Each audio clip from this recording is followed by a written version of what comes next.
Is it concerning for you, Crookie, as a Manchester United fan, to see West Ham doing so well? Obviously, the start of the season, we all predicted it would be the regular four: Chelsea, City, Liverpool, Man United. That looks vulnerable now. Is it concerning as a Man United fan? It looks vulnerable to a point. I think Chelsea, Liverpool and City will definitely finish in the top four. And then I think it's one of three. I think it's one of West Ham, United or Arsenal, because I think Brighton probably are in a slightly false position. I think if they finish seventh where they are now, they'd be absolutely delighted. Tottenham obviously in a bit of a mess. Everton, for me, that the squad still doesn't convince. But let's just talk about Man City for a moment, because you waxed lyrical about Palace earlier. It's a home defeat for Manchester City. They're only level on points now with West Ham. They're 5 behind Chelsea. They can't afford to fall too further behind the way that Thomas Tuchel's side are playing. And we, again, no number 9, a lack of creativity. Jack Grealish, £100 million. Has he justified that price tag so far? I mean, listen, I've got no concern. I know they've not got no centre forward, but I've not got concerns with Manchester City. They won't win the league.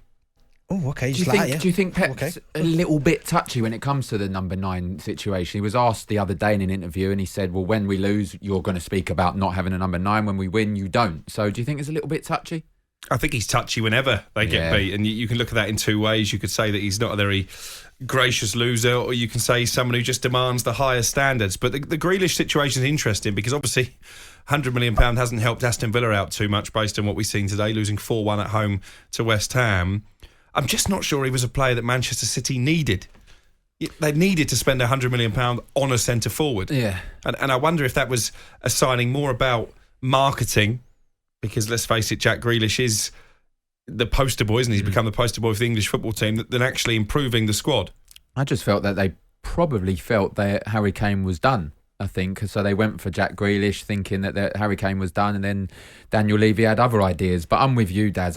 You never write Manchester City off. I think they're a team that could easily go 15 games just winning them all. So you can't write them off after a blip. Look, I'll write them off. Palace played very, very well. Yeah. And so that there, and they normally do up in Manchester as well, Crystal Palace. They've got a good record up there. So, listen, he'll come again. He'll come good again.